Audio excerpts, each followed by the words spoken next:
Bonjour. Cette fois-ci, je vais vous parler de prima flosse, qui signifie la première fleur. Et cette fleur qui est représentée sur la couverture, comme vous le voyez, est une fleur lumineuse. Et l'idée, c'est que chaque pétale représente l'amour donné à quelqu'un. Et qu'il nous faut l'ensemble pour grandir et pour s'épanouir à l'image donc de la fleur. Il y a aussi la spirale qui emmène vers l'infinité. Ceci pour dire que nous pouvons aimer une infinité de personnes et que plus on donne cet amour, mieux nous sommes. Ce n'est pas seulement un livre qui va parler d'amour. Il va parler d'éléments qui sont contrastés. Il va parler un petit peu comme Passio Vitalis, mais d'une manière plus mûrie, plus mature, avec un style aussi plus développé, puisqu'effectivement, il y a une dizaine d'années d'écart dans le temps d'écriture entre ces deux livres.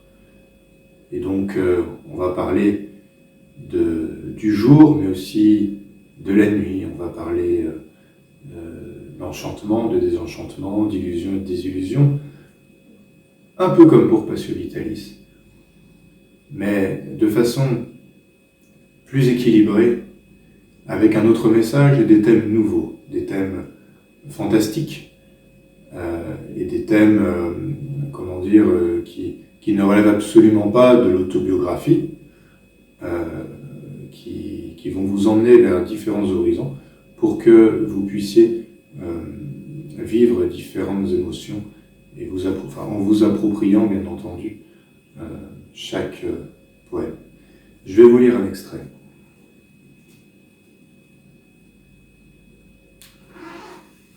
Le lien. Au royaume de mon cœur, il n'y a qu'une seule demeure. Qui y marche n'en sort plus. En mon origine, nul n'est exclu. Y entre, qui ancre en son antre. Un encens descend au centre, pourvu d'une aura saine, s'imprègne, pose les sceaux de son règne. Demeure en fleurs à la lueur des pleurs, la bonté d'un être enchanteur, qui sait et connaît à porte éloquence, tissant un lien d'éminence. Au royaume de mon cœur, il n'y a qu'une seule couleur, une seule alchimie, ni anomalie, ni anomie. L'amour n'a qu'un seul visage et ne dessine qu'un seul sillage.